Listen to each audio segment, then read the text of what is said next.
country on a number of platforms, including Facebook and nationalactionnetwork.net.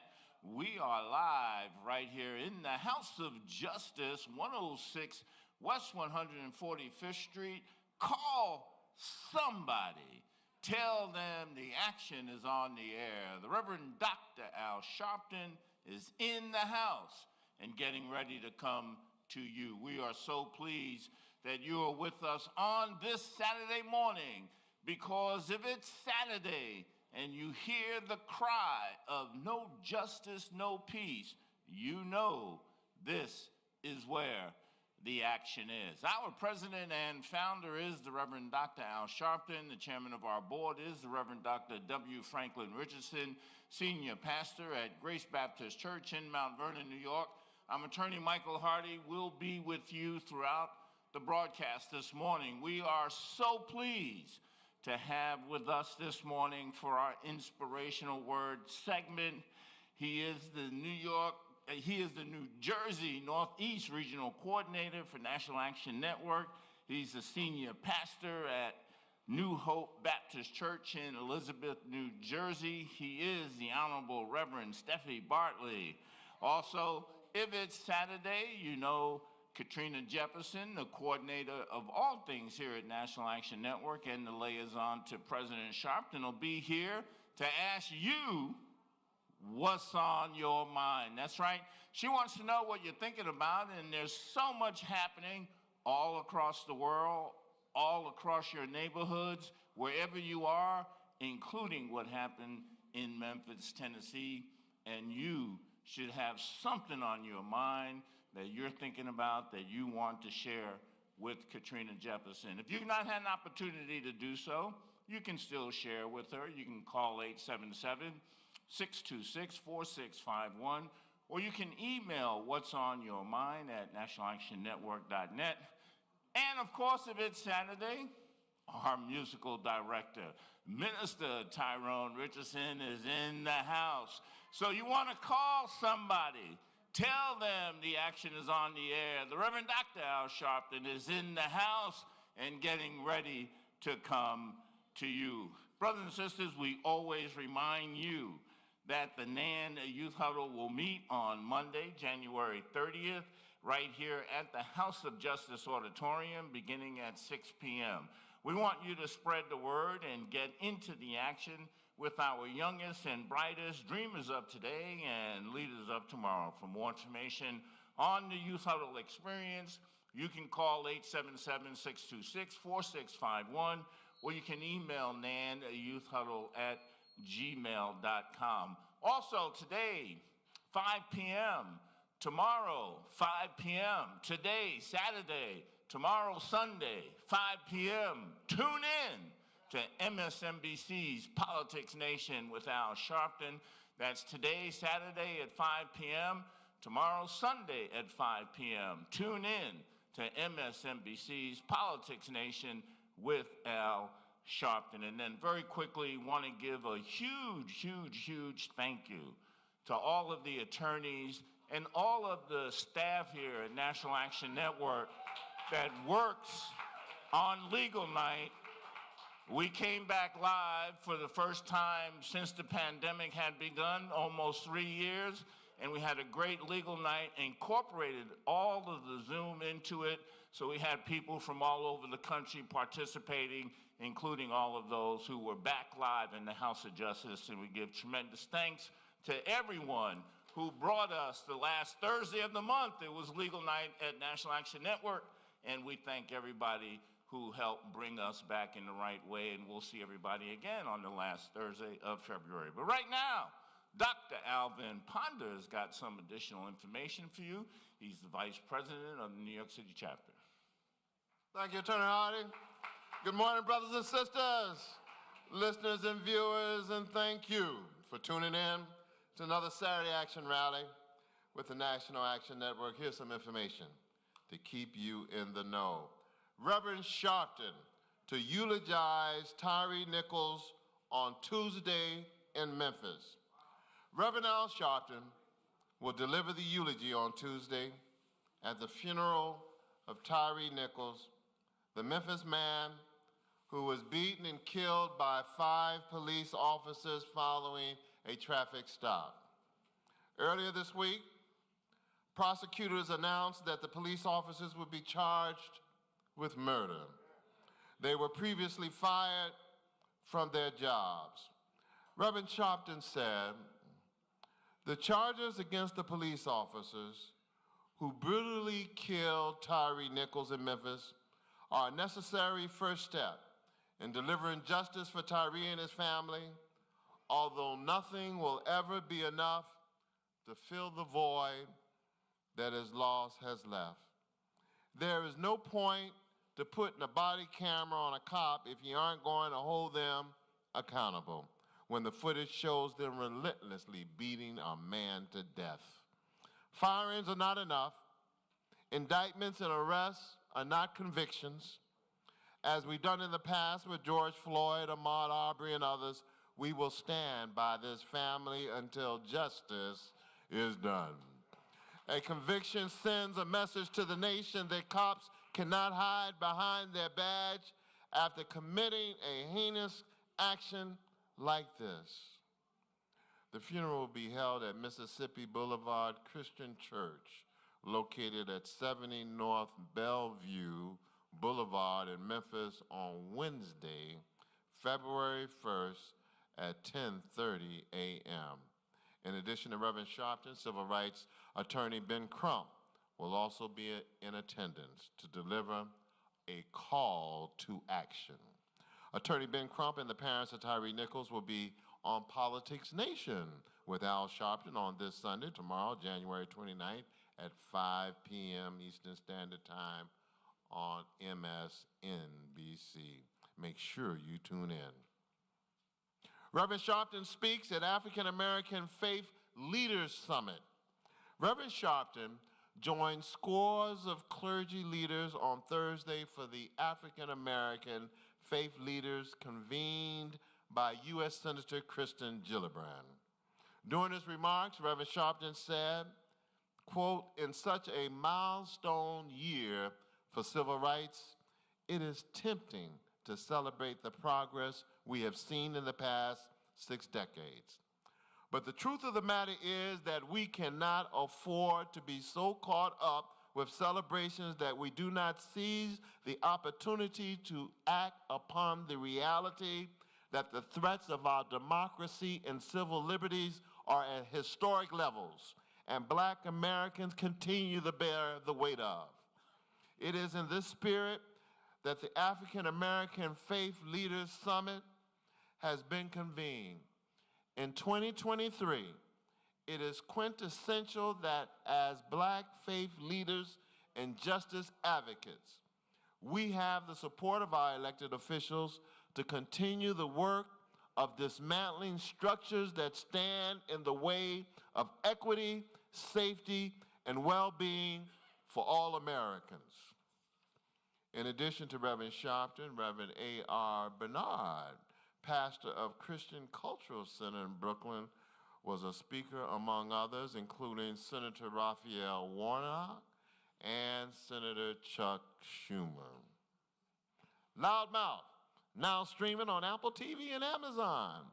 Amazon and Apple TV have started streaming Loudmouth, The Life and Battles of Al Sharpton, on its platform. Join the National Action Network in support of this documentary that chronicles Reverend Al Sharpton's activism. Consider hosting a watch party for our National 2023 Kickoff Tour. Save the date.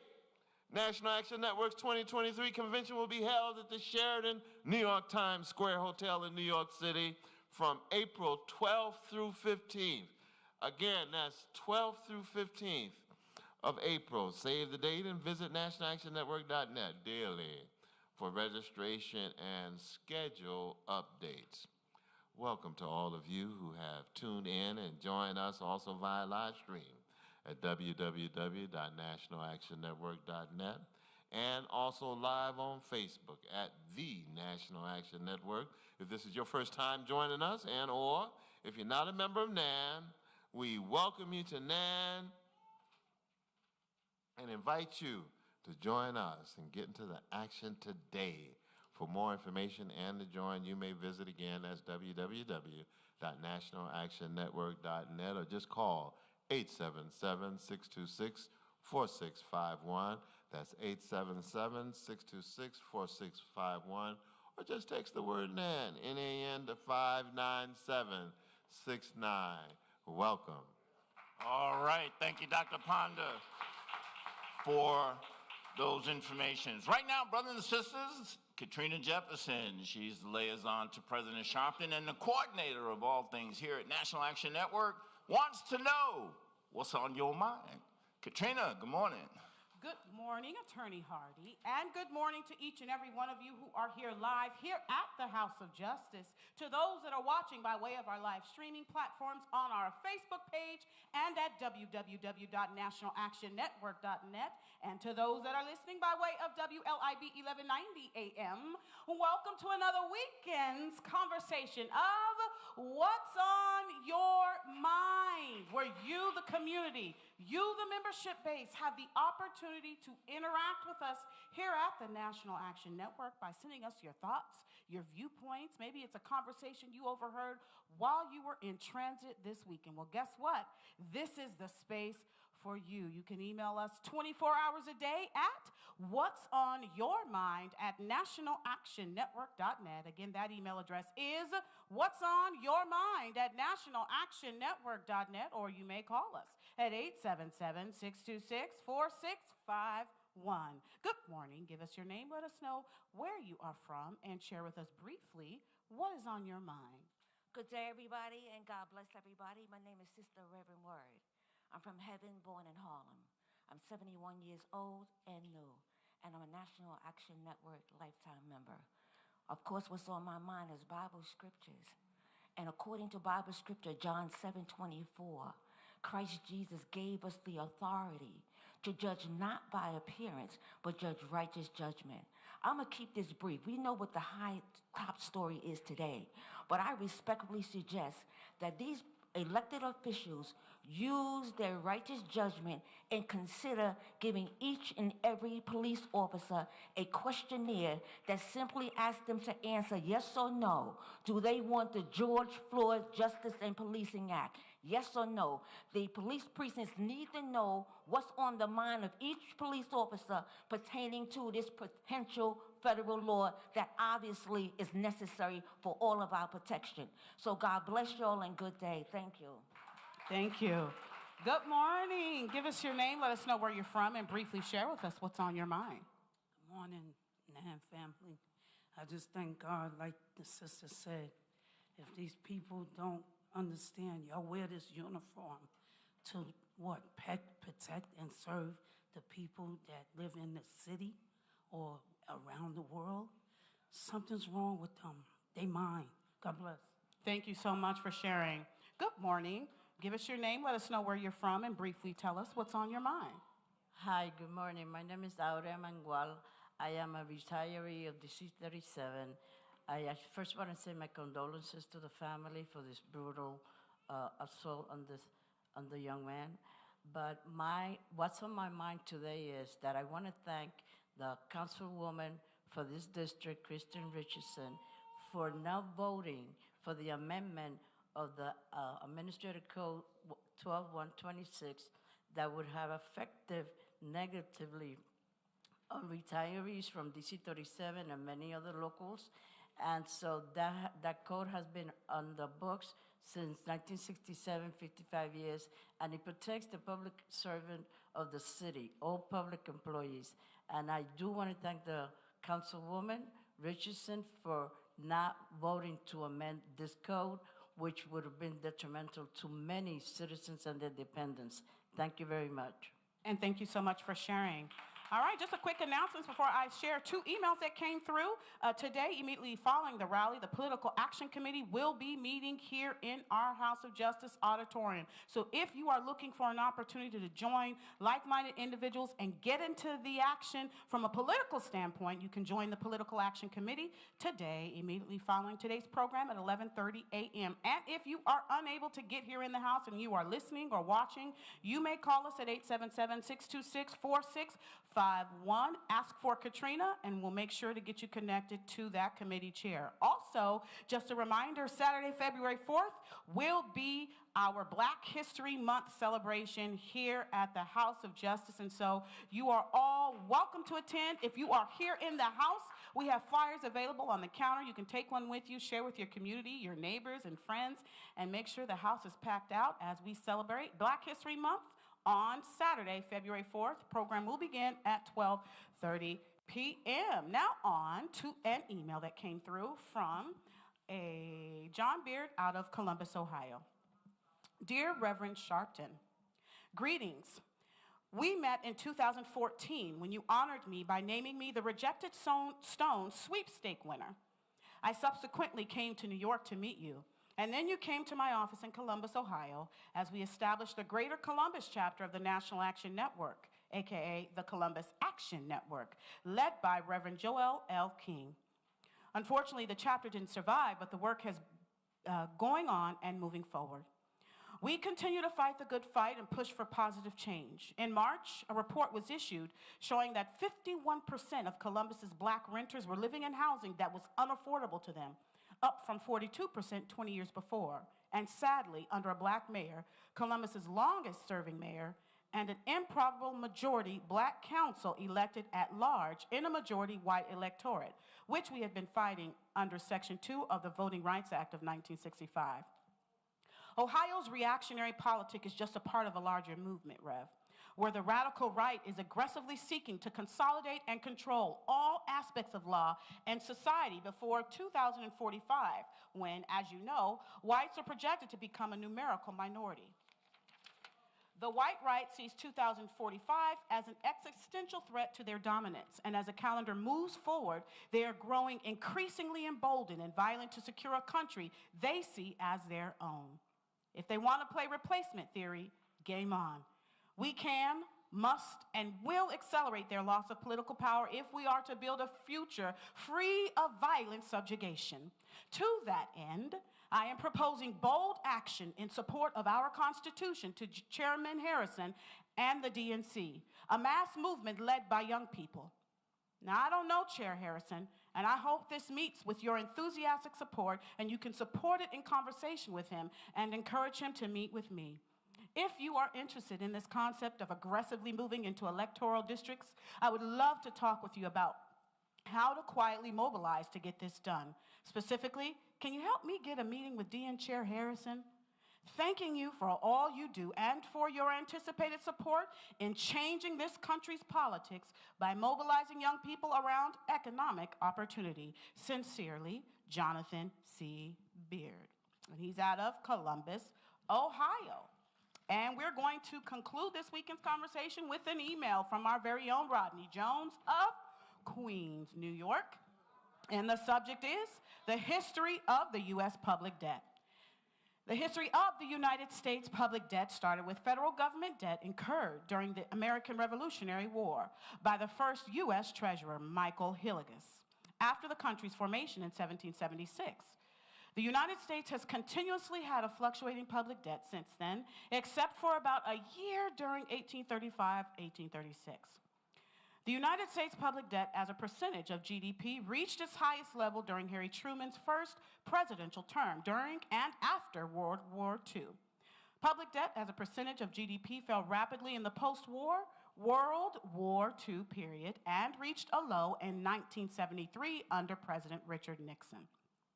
The U.S. public debt rose dramatically during the 2019-2021 COVID-19 pandemic due to emergency measures to sustain the economy during large-scale economic retraction in most industries with concomitant high unemployment.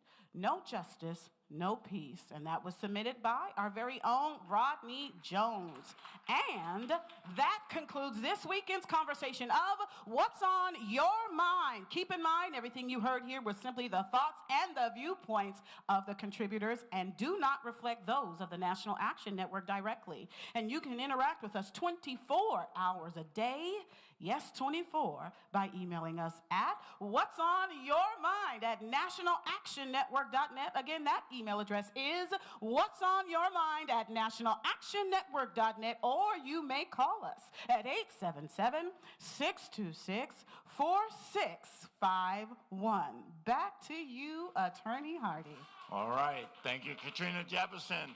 Brothers and sisters, we're going to bring you in the house. What does that mean? That means we're going to talk to you about some of the work of the committees here in the House of Justice. And this morning, Dawn Jones, the chairman of the Political Action Committee here at National Action Network, is going to bring you in the house.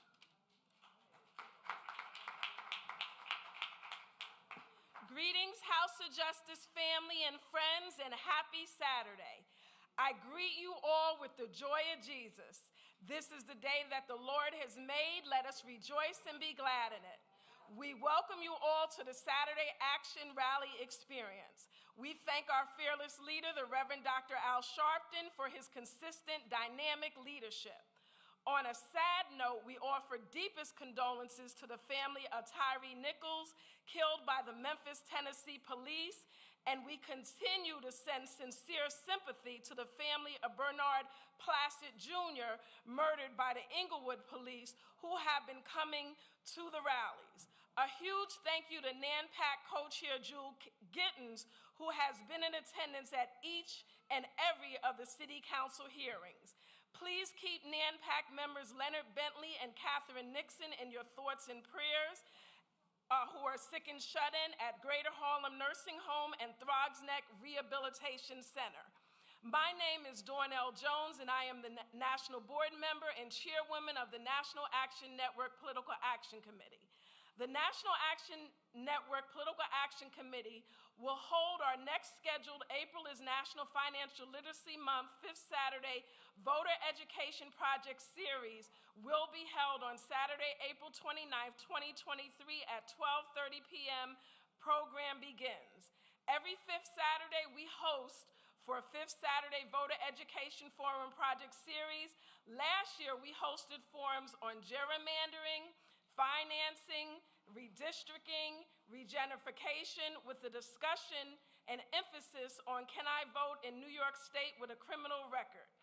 A huge part of our committee's efforts center around voters' rights and voter registration, not just in election year, but on the local level as well. We hosted a voter registration and information drives in front of the House of Justice with the NAN Disability Committee every Saturday during the months of March, April, May, June, July, August, September, and October until the voter registration deadline the same month. We will continue to register voters at Rikers Island and ask for volunteers at our monthly meetings with Victor Pate, Chairman, Second Chance Committee. Our next scheduled April is National Financial Literacy Month. 5th Saturday Voter Education Forum will be held right here at the House of Justice, 106 West 145th Street in the Village of Harlem on Saturday, April 29th, 2023 at 12:30 p.m. Program begins. The purpose of this forum is a further discussion of focus on our finances. Our next scheduled meeting is on today, Saturday, January 28th, 2023 at 11:30 a.m. The purpose of our meeting is the briefing of our 5th Saturday Voter Education Project Forum Series end of the year Kwanzaa celebration on Can I Vote in New York with a Criminal Record in New York State. I boarded a bus to Albany for Governor Kathy Hochul's State of the State address with Housing Justice for All. The NANPAC is in support of the following legislation: Emergency Tenant Protection Act, Good Cause Eviction Protections, Housing Access Voucher Program, Rent Guidelines Board Reform, Social Housing Development Authority, and Tenant Opportunity to Purchase Act. Join the fight, save our homes, our power. The National Action Network Political Action Committee is a forum to discuss issues that affect the membership, as well as inform members about current legislation on the city, state, and federal level. The NANPAC is also a forum to recruit and train volunteers for political activities. Our meetings are held on every fourth Saturday of the month right here at the House of Justice. It is the goal of this committee to provide the network with a platform that will identify our agenda and issues, embrace and promote them in the faith, community, labor, and political arena. If you or anyone else you know would like to be a part of the Political Action Committee, please contact NANPAC at 877-626-4651 or 212-281-3518. All roads lead to West 145th Street and Malcolm X Boulevard. Save the date. February is Black History Month 2023. The National Action Network New York City Chapter, Education, Disability, and Political Action Committees presents a Black History Month celebration at the House of Justice, 106 West 145th Street, right here in the village of Harlem, on the 110th birthday of Rosa Parks, civil rights pioneer, and the 24th anniversary of the murder of Amadou Diallo. That's on Saturday, February 4th, 2023 at 12:30 p.m. The 2023 Black History Month theme is Black Resistance. Our keynote speaker is our own Owen Rogers, member of the NAN Men's Auxiliary. We will have a winter clothing drive, our musical entertainment by Arnold Penix, Chairman, the NAN Arts and Culture Committee. Refreshments will be served by the NAN Welcome Committee. For further information, call NAN Education Committee at 212-690-3070. Gina Williams is the coordinator chairperson of this event. As stated, the Political Action Committee will meet for our monthly meeting at 11:30 a.m. immediately following the rally. The purpose of our meeting is planning of our Black History Month celebration with the NAN Education, Disability, and Arts and Culture Committees right here at the House of Justice. The NANPAC supports age and place New York City legislation, and also we will be discussing what was stated on What's on Your Mind, Administrative Code 12126. Thank you for your attention. God bless you all. God bless Reverend Dr. W. Franklin Richardson, Chairman, and the National Action Network. Have a blessed weekend. We wish you peace, justice, and blessings. Stay healthy and safe. Now tune in for Attorney Michael Hardy. Go in peace. No justice? No justice? No justice?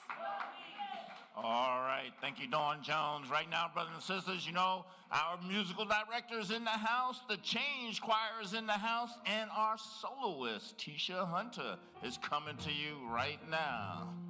Praise the Lord, everybody. If you know God has been bringing you through, come on and clap your hands. You brought me through this. Hey, you brought me through that.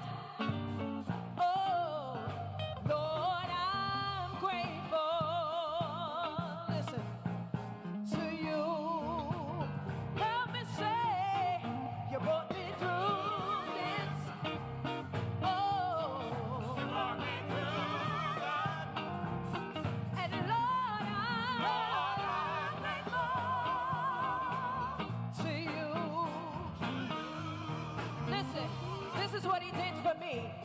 He made a way out of no way. And Lord, I'm grateful to you. And you know what else he did? Listen, he's opened doors that was closed in my face. And Lord, I'm grateful, yeah, to you. You brought me through this. Hey, hey. You brought me through. Hey,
him a praise. That is our Change Choir soloist, Tisha Hunter, all under the direction of our musical director, Minister Tyrone Richardson. Brothers and sisters, she's been fighting for us in the trenches for many years, and now she's fighting for us as the senator representing the great village of Harlem. She's coming to you to talk about the Grieving Families Act. It's New York State Senator Cordell Clear. Good morning, everyone, and I am grateful today to be here. Grateful to God as He brings us through trauma after trauma. I know all our hearts are heavy today and go out to our people in Memphis. But I'm here today to talk to you about the Grieving Families Act. This bill passed in both chambers of the New York State legislature last year and is currently still on the desk of our governor to be signed. And I just want to talk to you a little bit about it. The Grieving Family Act is law in 49 other states, and it recognizes the true worth of individuals and their families who suffer from tragedy of wrongful death, such as medical malpractice, on the job fatality, or any other act of negligence. The current statute was written pre-Civil War and has the effect of doubly devaluing the lives of Black people and women, among others, by allowing damages and wrongful death to be based upon salary only and no other factors. That means that your grandmother, your son, your college student, a housewife, for example, are a victim of negligence. The surviving family can only collect lost wages. But that grandmother is the glue to a family. She's the matriarch. That housewife is a nurturer and a caregiver. That student, a year away from graduating, is the hope of the family. Are their lives not valuable too? The way it's set up, your father's an investment banker. My father is a janitor. I'm only going to get the salary of the janitor, whereas the investment banker's family will get more money. That's not justice. That's not fair. Pain and suffering are worth something. Love and companionship are worth something, especially in our community. So I'm here today to just emphasize that the current law is inhumane and cruel. An enactment of the Grieving Families Act is necessary as a matter of morality, equity, humanity, and justice. Every life has a value, holds value, and is valuable. Some say that the Grieving Families Act will increase lawsuits, but I think the very opposite will occur. The enactment of this law will send a message to all of those who act negligent with impunity that such conduct will not be tolerated and thus increase safety and prevent avoidable deaths in the first place. We are urging the governor to sign this bill, which normally would have died on December 31st had it not been signed, but we went into an agreement and a conversation where we were granted another 30 days. Those 30 days are up on Monday, this coming week. My staff is here. If y'all could raise your hands. Tone, all the way in the back with the hat, he's standing up. We have letters that we'd like you to sign and fill out that we're going to hand deliver to our governor. We are still working. I'm going to fight for this bill till the very end. And even if we don't get it signed this year, I'm going to go back in and fight for it again because it is that important. It is that our lives are important. Now, this is not my bill. This bill was written by Senator Brad Hoylman Seagull. But I had a personal experience in my own life where I lost my son a year ago due to negligence. And when I got shortly after losing him, I was elected to the state senate, and I asked about this legislation and found out that the bill already existed. It had not moved in over a decade. We were able to fight and get it through both the Assembly and the Senate. And it is now up to our governor to sign it. The people have spoken. This is what we wanted. This is what is fair. This is what is right. This is what is just. So I thank all of you for your support today.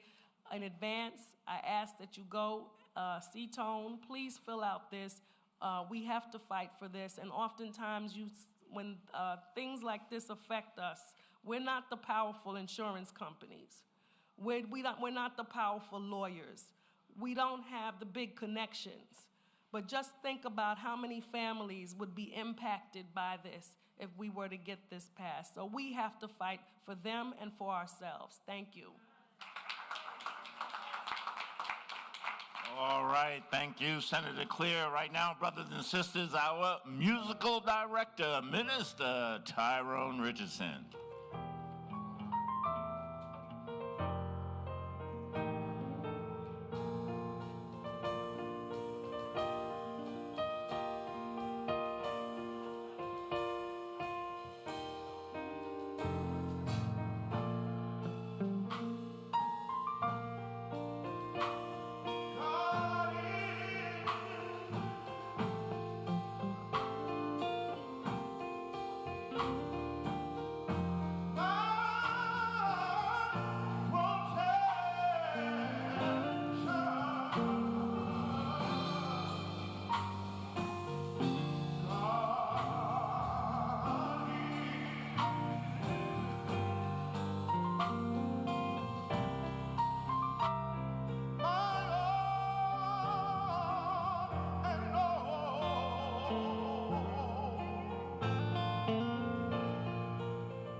God is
Director, Minister Tyrone Richardson.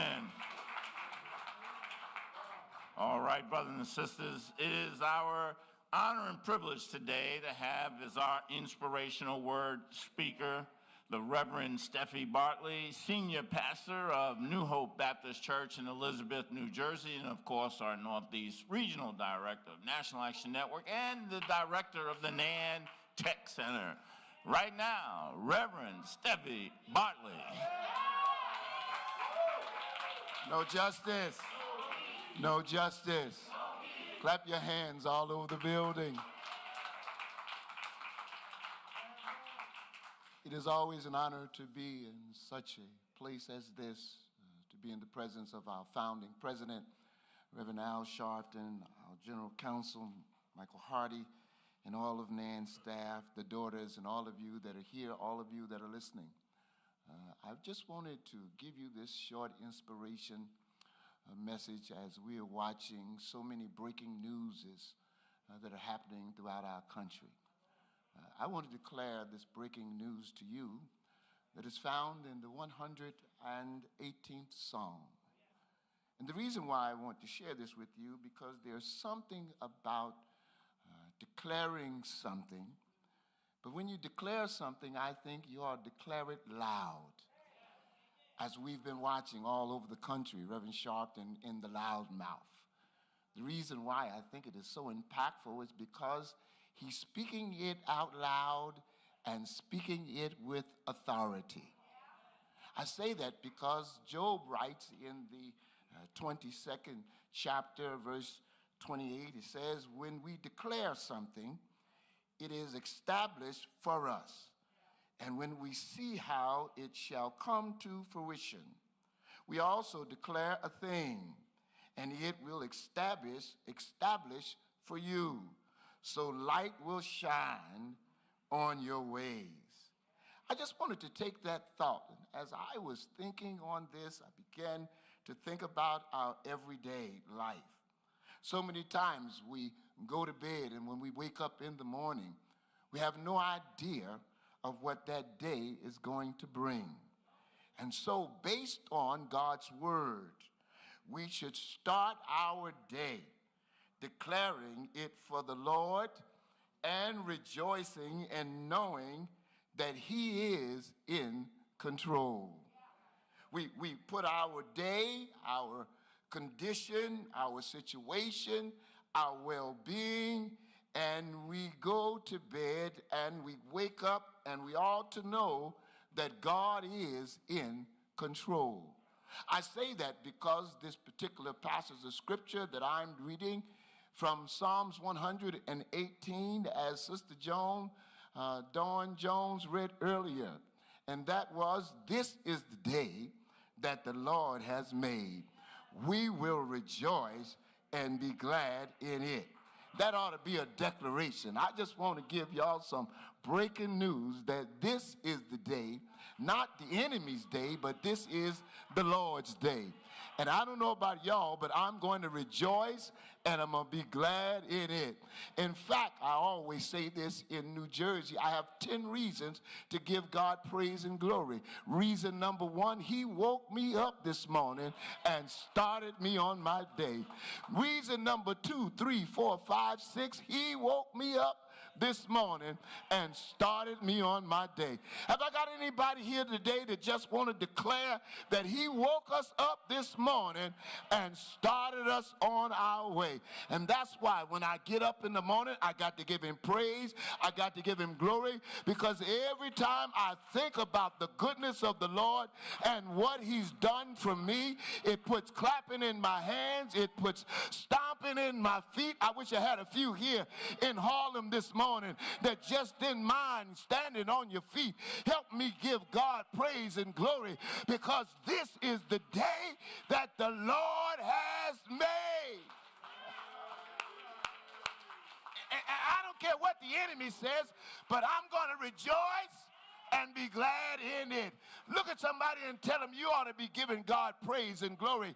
So many times people see your glory, but they don't know your story. Am I talking to anybody that God has been good to? God has made ways. Somebody ought to say it one more time. This is the day that the Lord has made. I was Dominique. I was on my way here, and that little hoopty that I'm driving, and I went over the Lincoln and went over this way, and I just started thinking about how good God's been to us. Oh, Ashley, I started to think about where I used to be and where I am now. I started to think about the people that wrote me off, said that I would never amount to anything.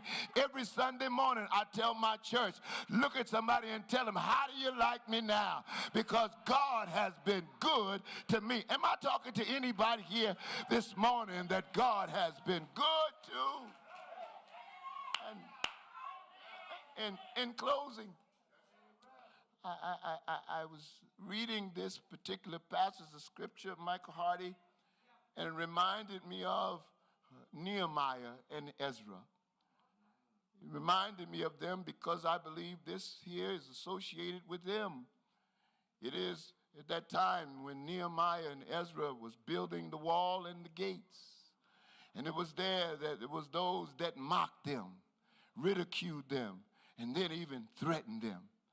But then Nehemiah looked at them and the work that he was doing and said, I can't come down because I'm doing a good work. I'm doing a good job. And I'm not going to let no devil in hell stop us from doing what we've been doing.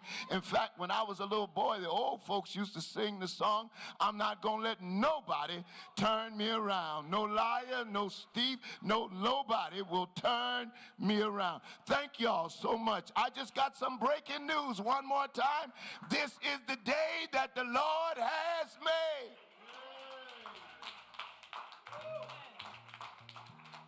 The Reverend Steffi Bartley, Senior Pastor at New Hope Baptist Church, Elizabeth, New Jersey, and our Northeast Regional Director.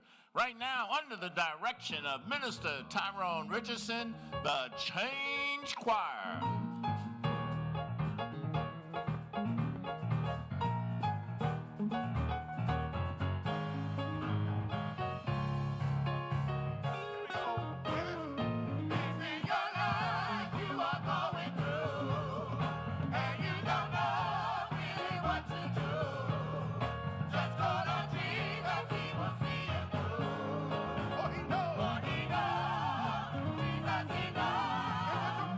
That's right.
That is the Change Choir under the direction of our musical director, Minister Tyre Richardson.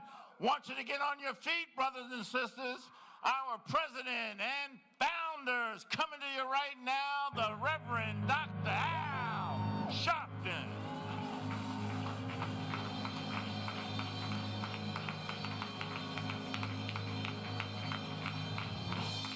No justice. No peace. No justice. No peace.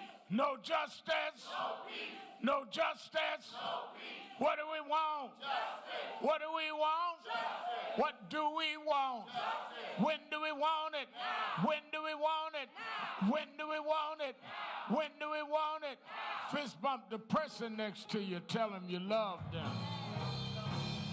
Never give up and never give in. A change will come. We take out the win. Troubles and trials will pass away.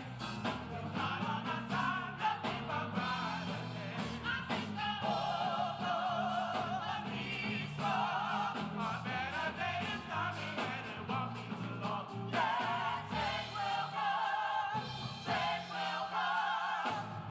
Starting with you. Your change will come. Your change will come. Starting with you. Your change will come. Your change will come. Never give up and never give in. A change will come. We break down the win. Troubles and trials will pass away. With God on our side, nothing but brighter days. I think the whole world needs more. A better day is coming and it won't be too long. Yeah, change will come. Change will come. Change will come.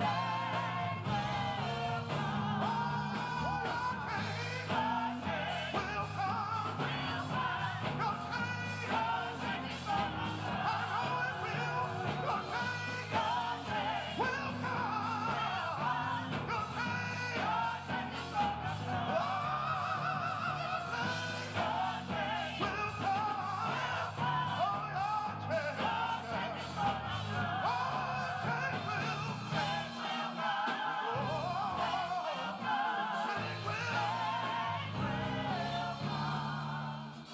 There was a community in Tulsa, Oklahoma, that they called the Black Wall Street, where they had built their own businesses and built their own institutions. And it was a community of successful blacks, even in the era of Jim Crow. A white female lied on a male that was working downtown Tulsa, and they went to try and harm this young man. And some of the blacks in Black Wall Street came to defend the young man. And they came by the thousands and mowed down, bombed, and destroyed Black Wall Street for standing up defending this innocent young black man. Down through the years, there were 3 or 4 or 5 survivors. It got down to 2 that had seen that horrific night. And just last year, in their over 100 years old, we went to Tulsa, and those 2 survivors sat there and watched the President of the United States talk about how wrong the massacre was at Wall Street. I sat there with those 2 elderly, some of you seen the pictures of me talking to them, over 100 years old. And I thought about how we cannot have the audacity to give up. We cannot have the nerve to back up. These people waited all of their lives, but they never gave up, because the race isn't given to the swift, nor is it given to the strong, but those that endure and know your change will come.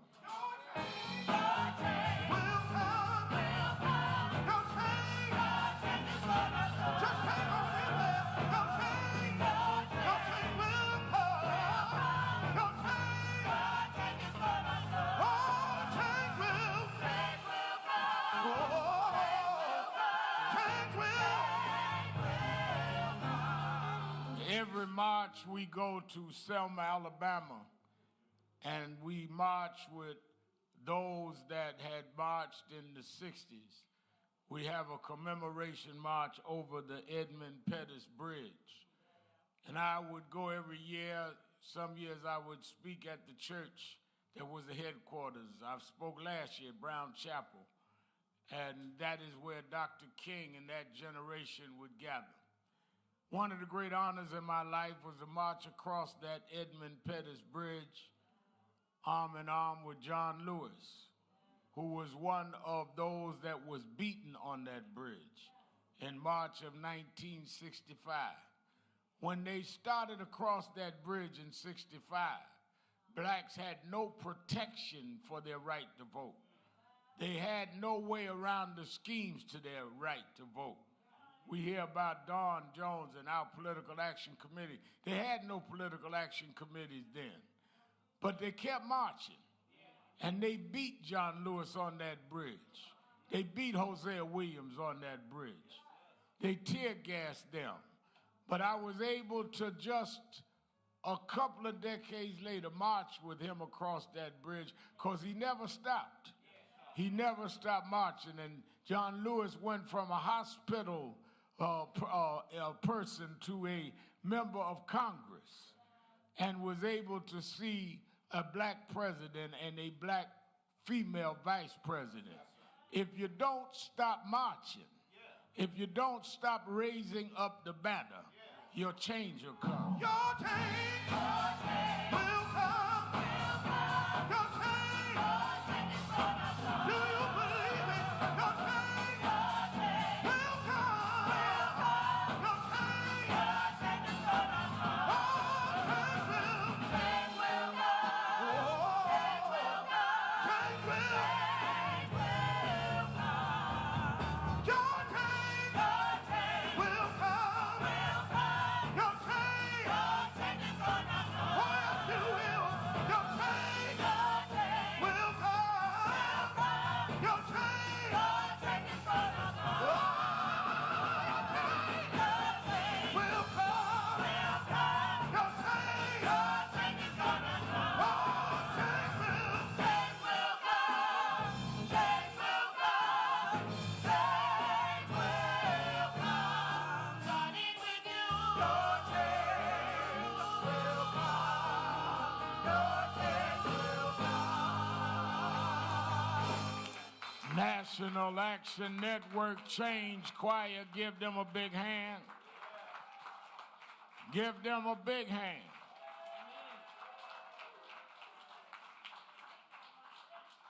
Certainly, we're happy to be with you another Saturday morning for the Saturday Action Rally. For you that are here live at the House of Justice, 106 West 145th Street in the Village of Harlem, and you that are listening live on 1190 WLIB AM in New York, and many of you that watch us live all over the country at various media platforms where we are, I'm happy and honored to be with you another Saturday morning to give our report on where the action is. Give a hand to our presider, Attorney Michael Hardy, our musical director, Minister Tyrone Richardson, and give our little orchestra some, give Chris and the band some. Certainly we enjoyed Reverend Steffi Bartley from New Hope in Elizabeth, New Jersey, giving us that inspirational word this morning. Let me say also before I go into my remarks that we were informed and happy to hear from our state senator. State Senator Claire, as she laid out the Grieving Families Act that she's supporting and asking all of us to sign. I want everybody to do that and to do what is necessary to support this passing of this act. because I think that when she raises the particulars, it is important that the governor understand that we support our state senator as she supports us. And come on, Senator Harlan, you don't have to sit in the back. I know you're late, but I'm not going to punish you. It is his bill, and give her hand, Senator Brad Harlan. It is his bill that he's introduced. I think it's an important bill, and you know, Senator Claire, Brad, if anybody, she tell us that we got to act nice, then when they come to us, we raise right. She, you know, she tells us our instructions, so she said, be on your best behavior today, Reverend. I'm supporting Brad's bill, so I'm supporting Brad's bill. Cordell got it like that up in her district. Give Cordell another hand. Also, our assembly member, Eddie Gibbs. Come on, stand up. Let me also thank all of you that participated and helped. We had a very successful legal night on Thursday night. Attorney Hardy and our group of lawyers that on a monthly basis sits and answers a lot of legal questions. You'd be surprised at how many people just don't know their legal rights or their options. And they don't have $50, $75 to go and ask a lawyer just some information. You get it here free once a month. And this is a concept that Attorney Hardy started how many years ago now? 13. About 13 years. And now we do it. Now we do it in our chapters all over the country, and it's very effective. Let's welcome Impact TV that we're live. And I also want to say this was the second week of I'm taking parental pride here of my daughter's show, Sharpton Sisters.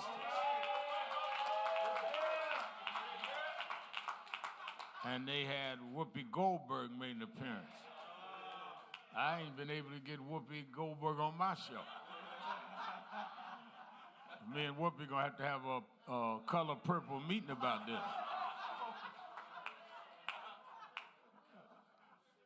Glad also to have the chair of our Harlem Chamber of Commerce, Lloyd Williams. I said Lloyd Dick.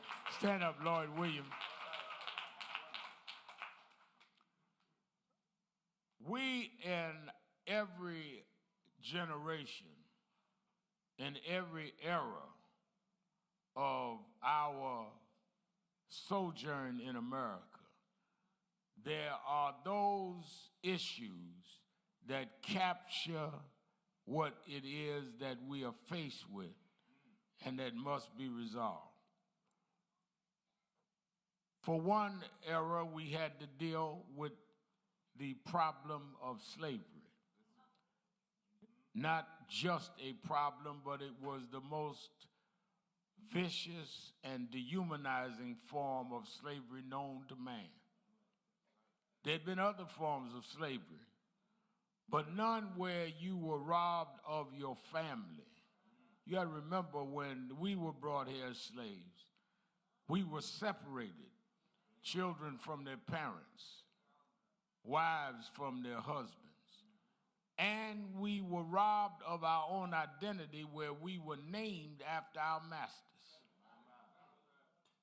I spoke this week for Senator Gillibrand. She had a faith leaders summit in Washington, over 100 ministers from around the state. And Wednesday night, I spoke for our board member, national board member, Reverend Dr. Johnny Green in Impact. And they had several hundred ministers from around the state. Very impactful and great gathering. Give Johnny Green and him a hand. In fact, that's Cordell's church. Yeah, I know. I remember when I preached there, you was in the amen corner. You thought I didn't see you. You wasn't even in the Senate yet. I remember. Yeah, I'm about me and Hardy about the same age, but he forgets more than I do.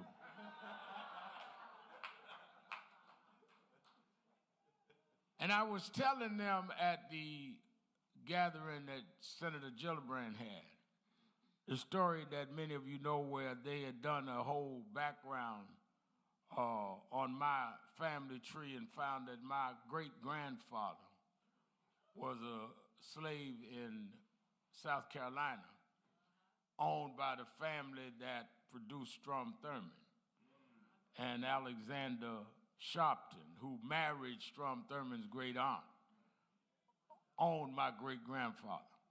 And I told the story to tell the story that every time I write my name, Cordell, I realize that's not my name. That's the name of those that owned my great-grandfather. I don't know my name. You don't know your name. We're named after what our property brand was. Yet we fought through that. Then went through an era of Reconstruction, where because we fought in the Union Army, which we had to fight for the right to get in, and defeated the Confederates. Lincoln signed the Emancipation Proclamation, freeing those enslaved in the slave states, not in the northern states. And we were freed and were able to fight and use the Reconstruction era to put over 25 blacks in the Congress. We went through the Reconstruction era. But then because the Confederates Navy gave up and they fought back and was able to recapture the country, Tilden Hayes compromised, they backed the troops out of the South, and we went through the era of white terrorism, Ku Klux Klan, White Citizens Council, all the way into the 20th century. The NAACP was founded fighting lynching. That's right. Urban League after that. We went through that all the way until Jim Crow, and where we had to deal with segregation and denied public accommodations and denied a right to vote. 1954, Brown versus Board of Education began to turn that cycle around. 55, Voting Rights Act, all the way until 55 was the Montgomery boycott, all the way till we fought and broke Jim Crow with the 64 Civil Rights Act and the voting with 65. What I'm saying is every generation, every era, we've had to face some dominant challenge. We were brought here to be enslaved. We built the country, never got paid. They tried to make a deal at one point to say, well, let's send them back to Africa, but the chain had been so broken.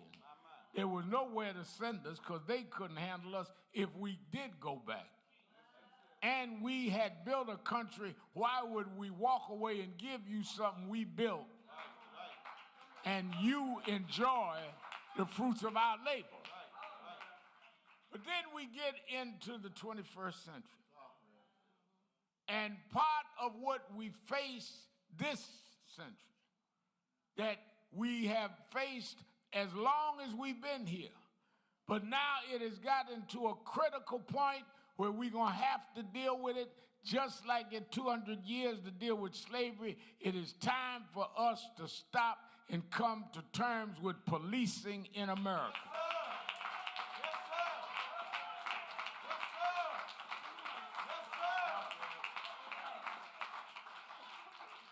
The definition, the defining issue in the 21st century is going to be policing and voting.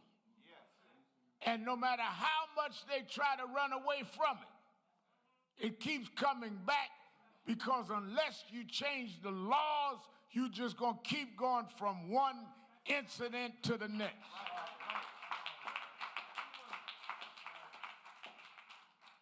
We formed this organization. Next month, 32 years ago, right here in Harlem. One of the first things we did was I had to go to Los Angeles and lead marches around the beating of Rodney King.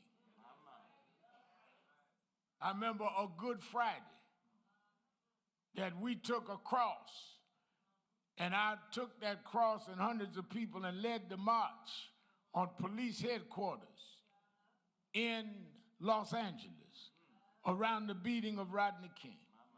And the nation was shocked at seeing that black and white video of police beating Rodney King senselessly over a traffic violation.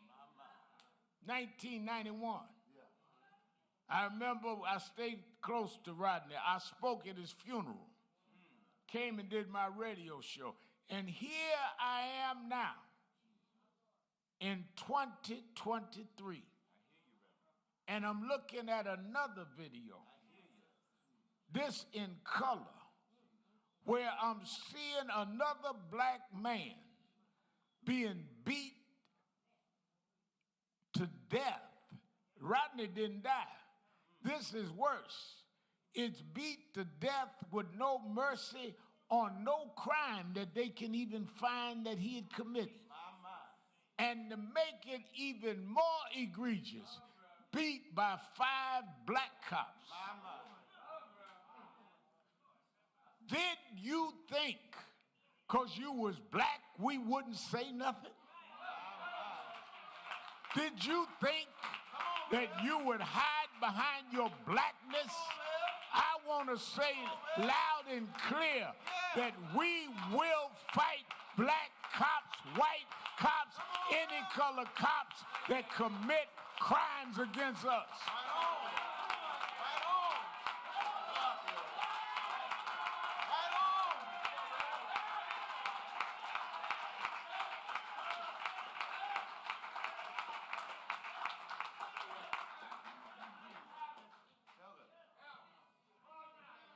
I talked the other day to the parents and been talking to them every day. I talked to them about an hour and a half this morning. They'll be on my television show this evening at 5 o'clock on MSNBC. And one of the things that I said to the parents is that what is stunning to me is that if you watch the tape, what they're doing and what they're saying is 2 different things. They're grabbing him. They got control of him.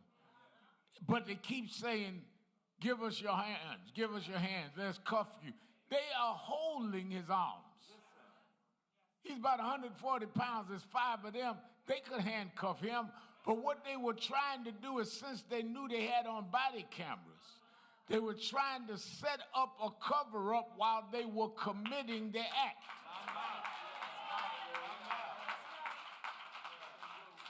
Which means they were doing what they were doing intentionally. How you gonna tell somebody? First of all, they go up to his car, grab him out of the car, and never, ever address what is the crime. He said, what did I do? I didn't do nothing. They grab him and start beating him. He runs for his life. Well, if somebody grabbed you out the car and hit you, and you know what police will do, you'd run too. That's right. That's right. But even if you try to say he shouldn't have run, you don't beat a man to death. Right. An unarmed man that you know was no threat to you. There's no excuse for what happened to this young man. The problem is that if they did it to Nichols, they've been doing it all along. Maybe they didn't die. And the problem is that with Nichols dying, this has brought it where we're going to deal with it. And I'm telling you, we are going to deal with the death of Nichols.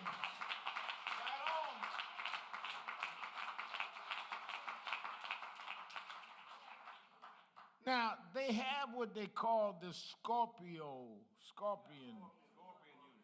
unit. And they have these special units in several cities. Now, if the units are set up to deal with especially egregious crimes, then why are you dealing with an alleged traffic violation in the first place? Special unit don't deal with speeding. But then the police chief said that they've looked at the tapes, they can't even find evidence of him recklessly driving. So you just arbitrarily decide you're going to pull this guy over and start dealing with this? Then none of the police, and none of them that even arrived, acted as though they were even in any way, shape, or form questioning them. They start piling on. I'm glad you got him. Cheering them on. Every one of them need to face the bar of justice.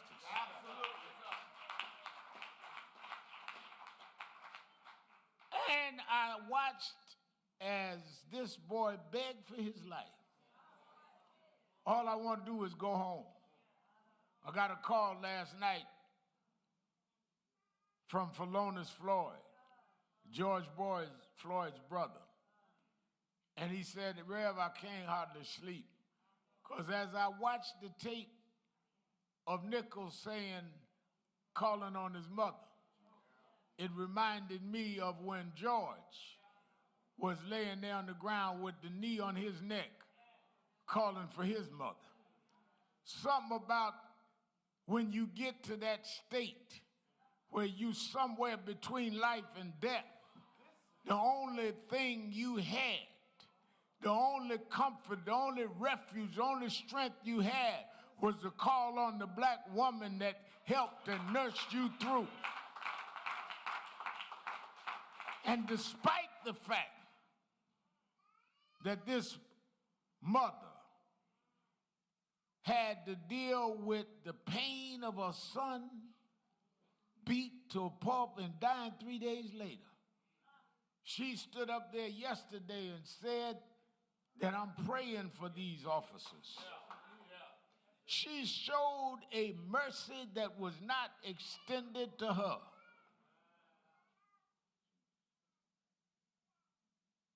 She called for peace. Let me tell you something. We are going to continue protesting, but we're going to do it nonviolently as we always have done. Anybody that engages in violence are helping the police get away with what they did. Because what they want to do is see violence so they can say, see, this is why the police had to do what they did. You see how out of control they are. Don't play into the narratives that will end up helping them defend what they did. They're going to have some provocateurs that's going to try to get in our marches and in our protests. Sit them down. Tell them, no, not here. We're going to respect what this family has asked for and the strategy of the lawyers, and we are going forward and be as fervent and passionate as we can. We are not going to stop being angry, but we're not going into violence. The people talking to me, are they, Reverend, is there going to be violence? There was already violence. That's right. Yeah. If it wasn't violence, we wouldn't be having a funeral Wednesday morning. The violence was done by the police, not by the protesters.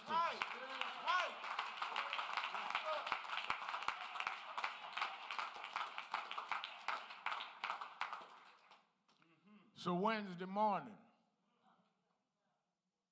we're having the funeral at the Mississippi Boulevard Baptist Church in Memphis, Tennessee. The pastor of the church, Reverend Turner, is the secretary to the National Board of National Action Network. And we helped to get him to have the church open. I will be doing the eulogy. And one of the things, I'll tell you two things before I do the eulogy. One is that we need to examine and break down all these special units across this country. We need to stop empowering these units that are undefined and feel like they can do whatever they want to do.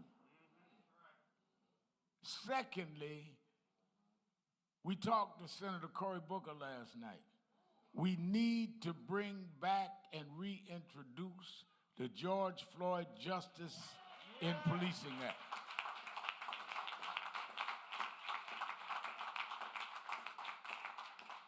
Why am I saying that? Is because in that act, which we only missed by a few votes, it would end qualified immunity, Cordell, where police would know they can be sued for their actions.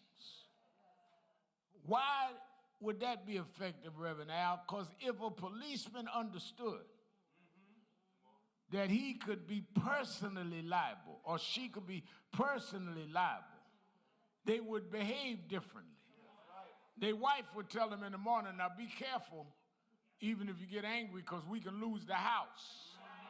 And we can lose the car if you go up there cutting up. When police feel they have no skin in the game, they'll act any kind of way they want. Well, there are few people that work anywhere that they are not personally liable. So what makes them different? And they should not be able to control their body cameras. That George Floyd bill, had it been law, might have made some of these police think twice. This U.S. Senate and this Congress needs to deal with these civil rights issues of these times, and that is the George Floyd bill and the Policing Act. And we're going to come out of Memphis and fight like we never fought before to pass federal policing law.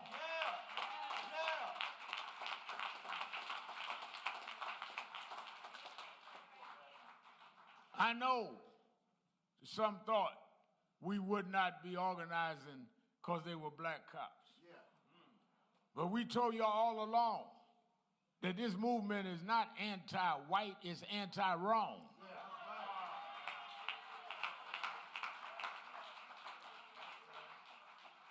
We're not anti-white police brutality, we're anti-police brutality. And we're not anti-police because we still are saying. We meeting here the other week at the summit, and I'm working on how we deal with a lot of the criminal element in our community. And we're not going to back up off of that. I'm fighting the cops that are wrong and the robbers. But you do not have a right to criminalize people by killing them. We are in a community where we got to worry about folk in blue jeans and blue uniforms. We want everybody to respect the law. Right, we can talk about Reverend Al all of a sudden want to fight crime. I always fought crime. In the 80s, it was us that went painting the crack houses telling y'all to bust the crack dealers. I didn't just start fighting crime. Well, no, but you've been on police. I've been on police crimes. Choking somebody to death is a crime. Putting your knee on somebody's neck for 9 minutes is a crime. And beating somebody to death in Memphis is a crime. I'm a crime fighter.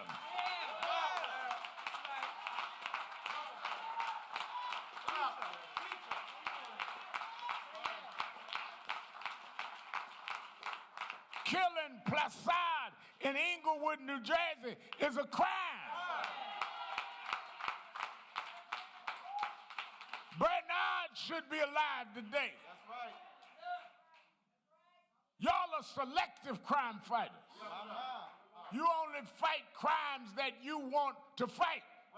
But you don't want to fight police crime. We fight them all. Whether they are those that have done wrong in the community against innocent people or whether it's police, crimes that are crimes need to be fought by real crime fighters.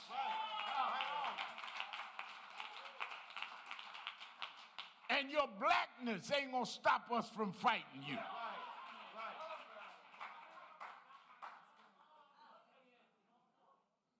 These 5 cops not only disgraced their badge, they disgrace our race. And not only are we going to be with this family on Wednesday to do the funeral, just like I was with families down through the years. I'll be in Memphis for the trial of these cops with that family. I'll be with that family when the cameras are gone. Because we want to show them that just because they were black, you may be my color, but you're not my kind.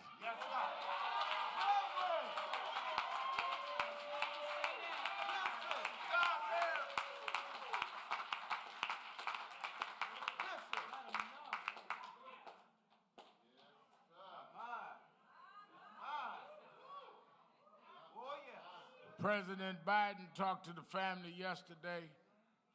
We've been talking, as I said, to members of the Senate and the White House. We want to reintroduce this legislation. We cannot just keep going from one incident to the next. All of these have to lead to federal law, or it's going to keep happening. People said, I thought it was over with George Floyd. It may have been if they passed a George Floyd bill, if they had passed a law in the state of New York. The family, Eric Garner, fought. National Action Network was with him, got an Eric Garner law. State law now. His daughter, Emerald's in the back. She thought I didn't see her.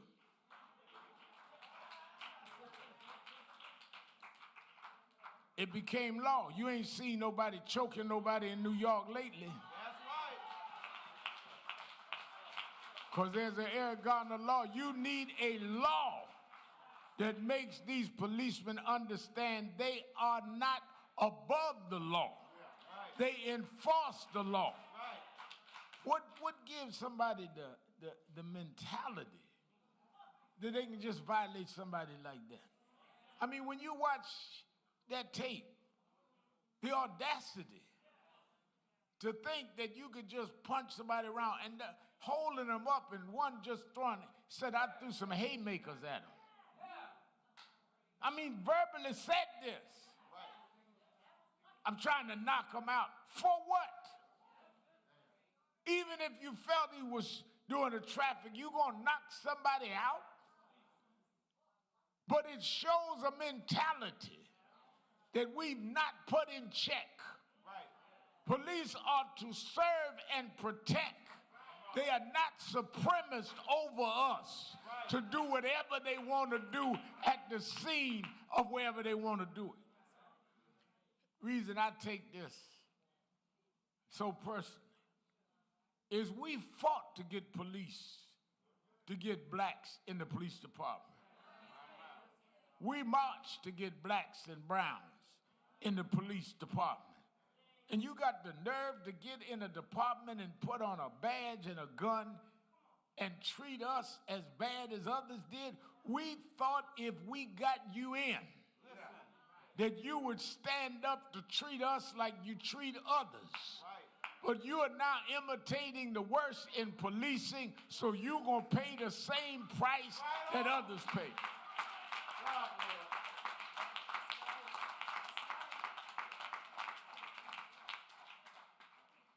The other thing that is very revealing is this happened January 7th. This beating that led to a killing happened January 7th. He died 3 days later in the hospital. January 26th, they released the videotape in public. Is that right? So from January 7th to January 26th, I didn't go to school where Hardy went, but that's 19 days. Explain to me how in 19 days they could put out the videotape, indict the cops, and arrest them in 19 days. But in all these other cases, it took y'all years to come out.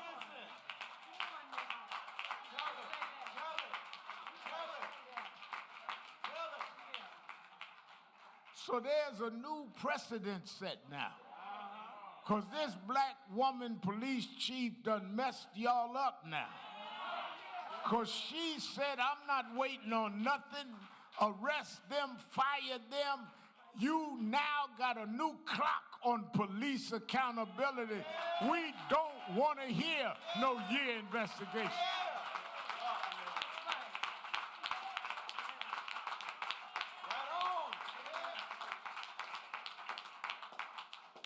She represents something we can be proud of. She fired them before they were even charged with a crime. She's raised the bar on police accountability, and we won't let that bar be lowered again.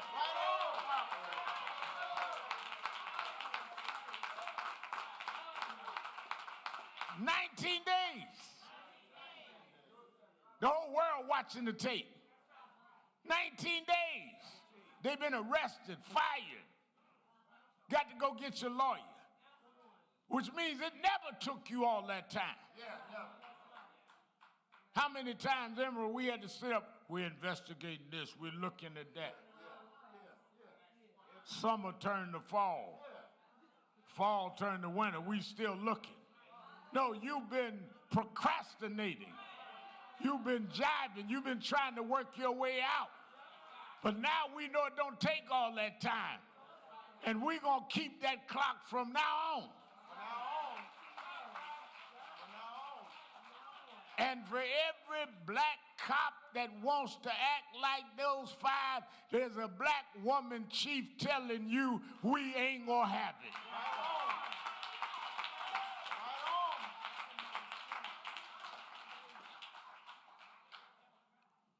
Our generation, we didn't choose it, but it's our situation.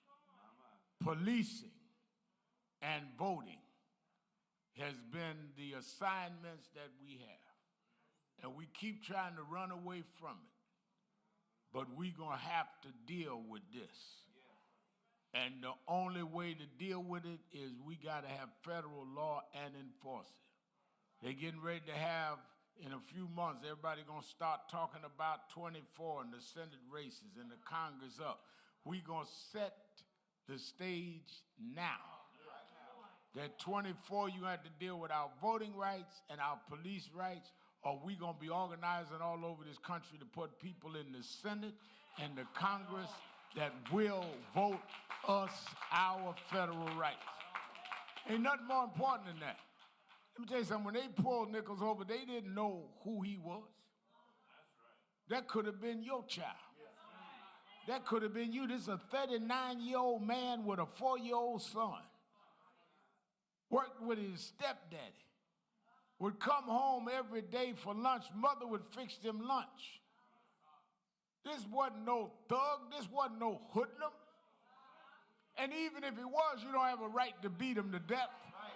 You don't beat folks to death in other neighborhoods. And I believe if that had been a young white boy, them 5 black cops wouldn't have treated him like that.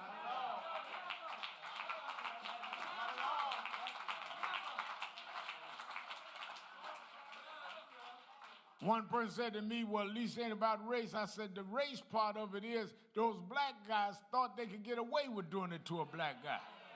You know you couldn't get away with doing that in Tennessee to a white guy. You won't find out you ain't getting away with it doing it to a black guy either.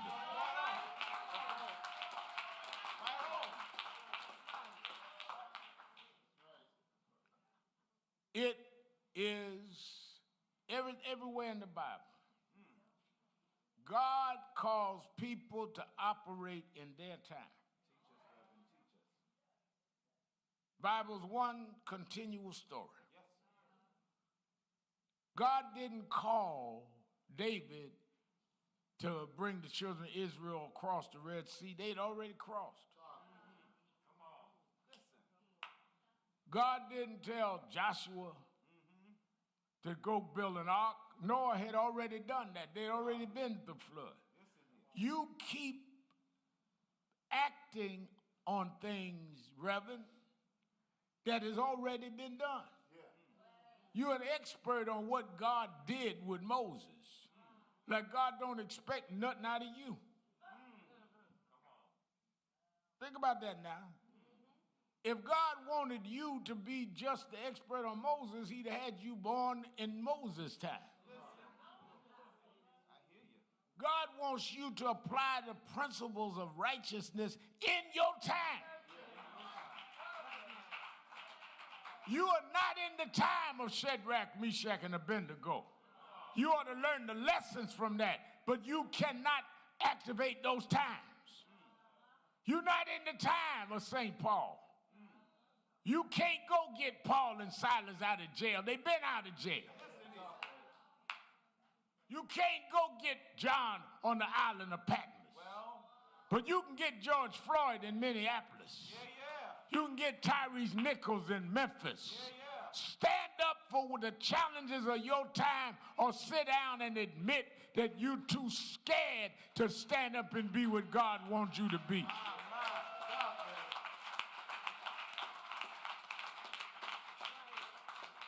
It's time to represent God in the time in which we live. Talk about judgment. What you gonna say? What did you do with the gifts I gave you? Well, you know, Lord, I told them about Moses. That we know what Moses did. What did you do?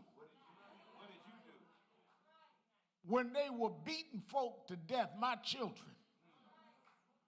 What did you do? When they were choking us to death, what did you do? When they put the knee on the neck of my children. Don't tell me what Moses did. Moses did his part. And I'll reward him. I don't need you to recite that. I need to give an account of what you did with the gifts I gave you.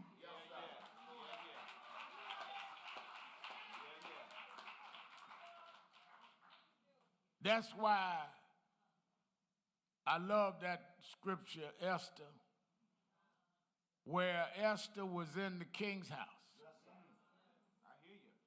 Her uncle Mordecai sent message saying that they are planning to kill our people. They're planning genocide on your people. And you have found favor somehow.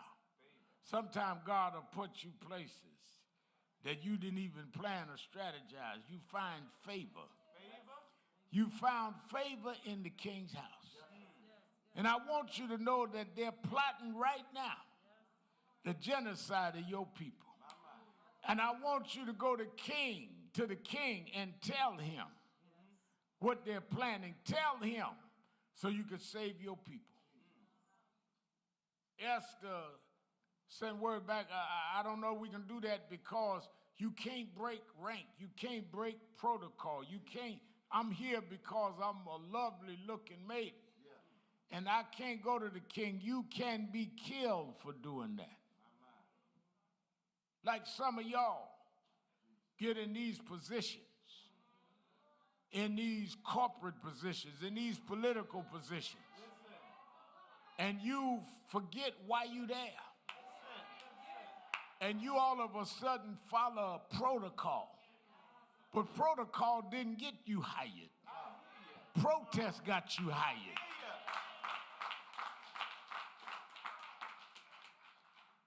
And Mordecai sent back and said, no, you got to go to the king.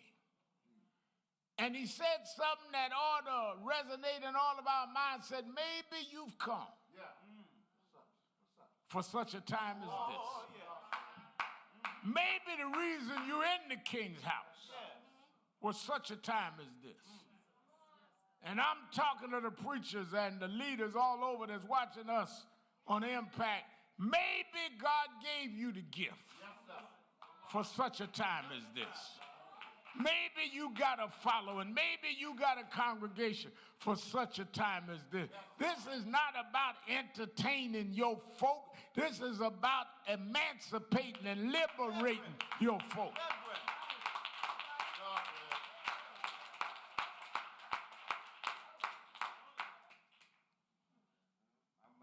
Esther sent word back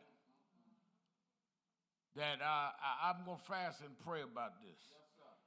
She said, Uncle Mordecai, I'm going to fast. I'm going to turn my plate down 3 days and see what I get. And she fasted and she prayed. And somehow in it, sometimes you got to work on yourself.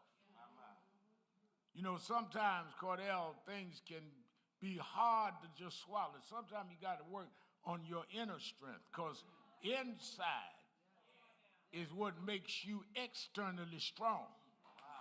You got to deal with all of the self-doubt. You got to deal with the naysayers. You got to deal with people that say you shouldn't do this. It's going to hurt your career. You shouldn't do that. You're going to lose your position. But sometimes you got to stop and figure out who you are.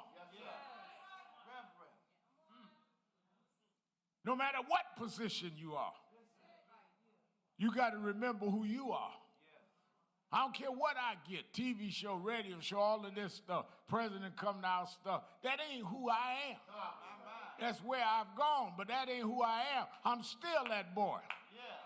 That a single black woman raised me on welfare in Brownsville, Brooklyn. And God didn't bring me that way for not remembering where he brought me from. So maybe he brought me to be there for a Nichols family.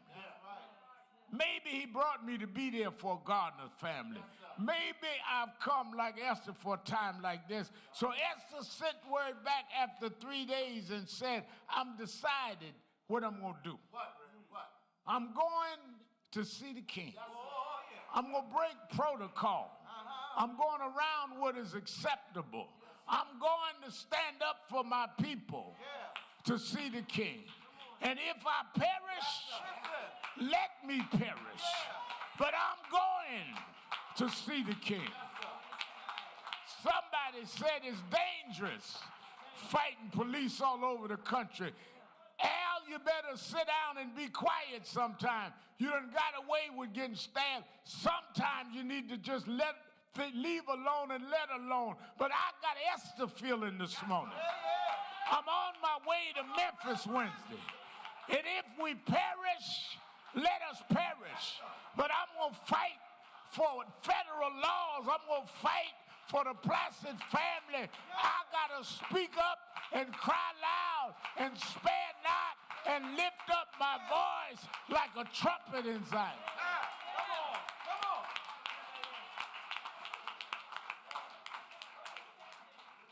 Somebody said, Reverend, how are we going to finance this? We already done called a march in Washington in August on this federal policing law. Martin Luther King III and I have already announced it August 26th. Said, where are we going to raise the money? I don't know. We don't get government money. We don't get foundation money. But I have the faith that God will make a way somehow. And I keep reading that scripture. I'll lift my eyes to the hills. I can't call Wall Street. I look to the hills. I don't know corporate CEOs, but I look to the hills. Because my help cometh from the Lord who preserves me. He brought me from a mighty long way. He walks with me. He talks with me. He tells me that I'm his own. I will, Bartley, give thanks to the Lord, for he is good, and his mercy endureth forever. He'll make a way. He'll make a way. He'll make a way. Yes, he will. Yes, he will. All I want from Jesus is give me a little more grace. That's all I need to run this race. A little more grace. Grace. When you talk about me. Grace when you scandalize me. Grace when you ridicule me. All I need, all I want, a little more grace. Yeah, yeah, yeah.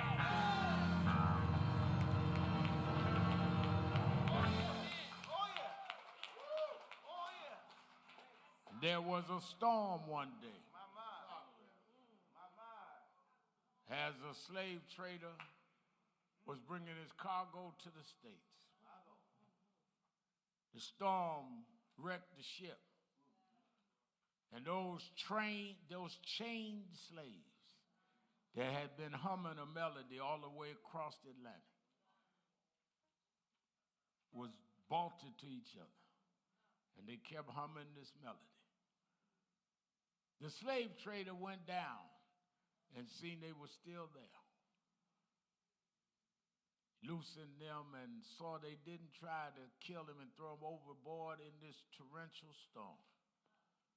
And he went back up and sat at the side of the pieces of the ship that remained intact. And he wrote the words to the melody of the slave song. Slave didn't write no lyrics. They just had this melody that they would hum. Didn't have no Hammond organ. Didn't have no keyboards. Didn't have no guitars. But there was a rhythm in their voice and a rhythm in their chest that made this slave trader not be able to get it out of his system. And he sat down and wrote the words to apply to this melody. Amazing grace, how sweet the sound. Saved a wretch like me. I once was lost, but now I'm found. Blind, but now I see. People ask me, why you sing that slave trader song? Because it showed that even a slave trader gets encaptured by the melody of people seeking to be free. God got a way of breaking through cold hearts. And he wrote words that we didn't have, but we had the melody that he didn't have. And he described something that we needed. We couldn't have made it with no regular grace. We couldn't have made it with just some customary grace. We needed amazing grace. Grace that'll make you make it when you don't know your mama's name. Grace that'll make you make it when your family's been broke down. Grace that'll help you from the back of the bus to the White House. Amazing grace. How sweet the sound. Saved a wretch like me. I once was lost, but now I'm found. Blind, but now I see.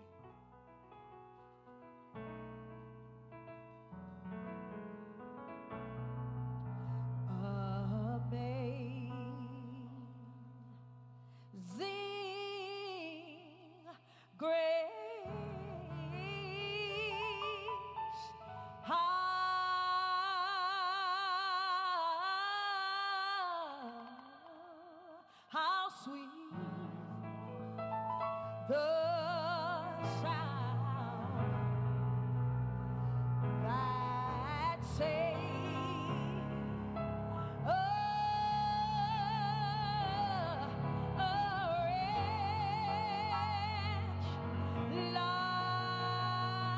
me.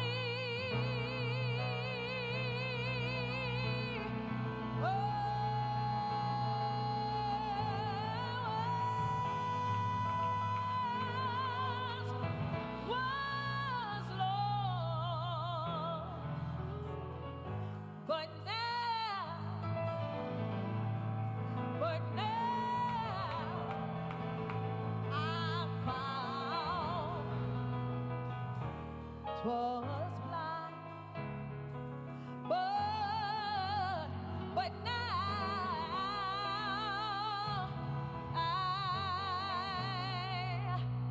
I see my Lord. 'Twas grace, oh Yeah. that toils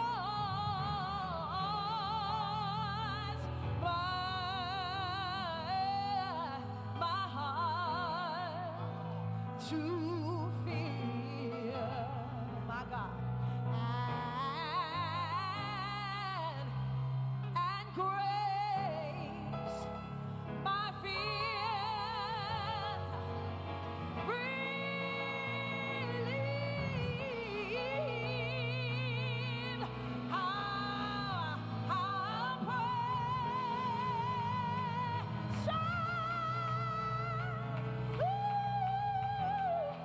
How precious did my grace appear, oh Lord, the hour,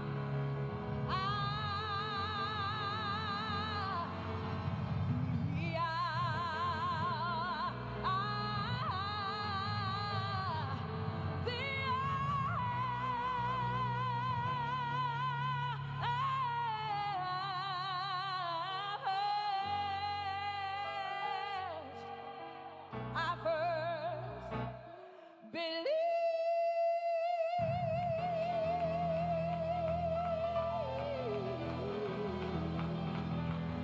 Come on, somebody give him praise. Oh, come on, give him praise. Yeah. Hallelujah. Everybody's singing. Everybody's singing. Everybody's singing.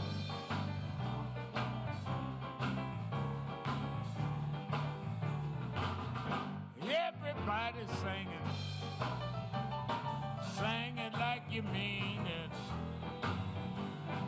Sing it like you mean it.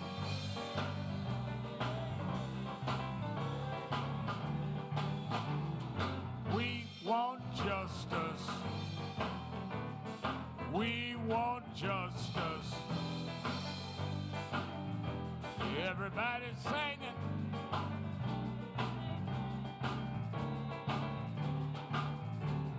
Sing it for Tyree. Tyre Nichols.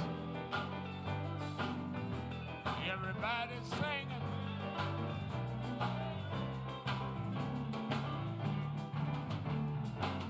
I'm open the doors of the movement. There may be someone here today in the auditorium that never joined National Action Network. You come to rallies, you watch us on television, you watch or listen to radio, but never became a member of the organization. If you're here and never joined and want to sign up this morning, just come right down to me and we'll sign you up right now. Just come right to me and we'll sign you up. If you're listening on radio or watching on television, you can call and join on the phone at 1-877-626-4651, 1-877-626-4651, and you can become a member right on the phone. Come on, everybody's singing. Everybody's singing. Everybody's singing.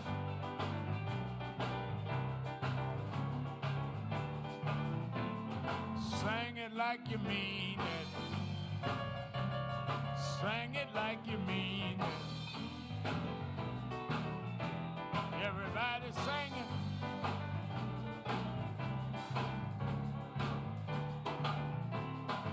One last time, y'all. One last time, y'all. Everybody's singing.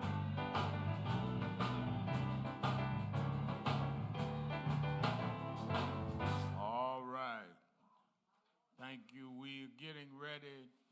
As we get ready to go off the air, we're getting ready to raise our offering. I want everybody, you that are in radio land, you can go to www.nationalactionnetwork.net, www.nationalactionnetwork.net, and you can give right on our homepage. Don't say, I was going to give, I wasn't at the rally this week. You got a laptop at home or whatever it is you're listening to, and go to nationalactionnetwork.net and give and support the organization. Again, this week I'll be headed to Memphis Tuesday. We'll be doing the eulogy at the funeral services Wednesday morning at 10 o'clock, at 11 o'clock at the Mississippi Boulevard Christian Church. And Reverend Turner is the pastor. And the family, again, the mother and stepfather will be on my show at 5 o'clock, Politics Nation with Al Sharpton on MSNBC, 5 p.m. Eastern time today. And I'll be dealing with other members of the Senate and Congresspeople all today and on tomorrow's show. But we intend to build this up. And of course, at the funeral, I'll be announcing the specifics on what we're going to do around this federal legislation. All right, let us give like we mean it. The only ones I don't want no offering from Holloman or Cordell. I don't want no politician getting investigated for giving money to Nan, unless it's personal money. And I don't want no money from the media, because I don't want y'all be saying that I shook y'all down. So y'all get all the pictures y'all want. I don't expect y'all to give nothing. She here every week. She ain't never gave anyhow.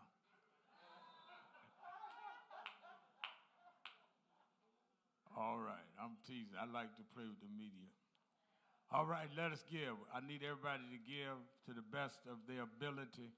I want to start. I need about 10 people that can give $100 or more to come quickly. Louis Papa, I remember, $250.